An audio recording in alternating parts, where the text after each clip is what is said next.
মাকাল ফল গুণহীন মানুষের বাহিরের সৌন্দর্য বুঝাতে আমরা এই নামটি ব্যবহার করি। মাকাল ফল গ্রামের ভাষায় বলে তিতকলা। এটি গ্রামের জঙ্গলের আগাছায় ধরে। দেখতে উপরটা কত সুন্দর, টকটকে লাল, গায়ে একটা দাগও নেই, অথচ ভিতরটা দেখলে শরীরে কাঁটা দিয়ে ওঠে। ভিতরটা পচা। এই ফলটা এতটাই তিক্ত, দুর্গন্ধযুক্ত ও কুৎসিত যে কোনো পশু পাখি এটাকে খেতে পারে না। এই মাকাল ফলের মতো ঠিক আমাদের চারপাশেও এমন কিছু মানুষ আছে, এরা দেখতে ভীষণ সুন্দর কিন্তু ভিতরটা কলুষিত। এ সমস্ত মানুষ দ্বারা কেহ কোনো উপকার পায় না। এই মাকাল ফলের মতো মানুষগুলো উপরটা দেখতে একেবারে সরল ও পরিশুদ্ধ, যেন একেবারে ধোয়া তুলসী পাতা। এদের মতো ভালো মানুষ দুনিয়াতে আর দুটি নেই।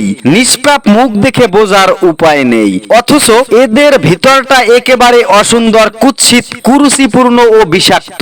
আপনাকে তারা তাদের চেহারার ভালো মানুষই দিয়ে আকর্ষণ করলেও পরে টের পাবেন এদের ক্ষতিকারক দিকগুলো।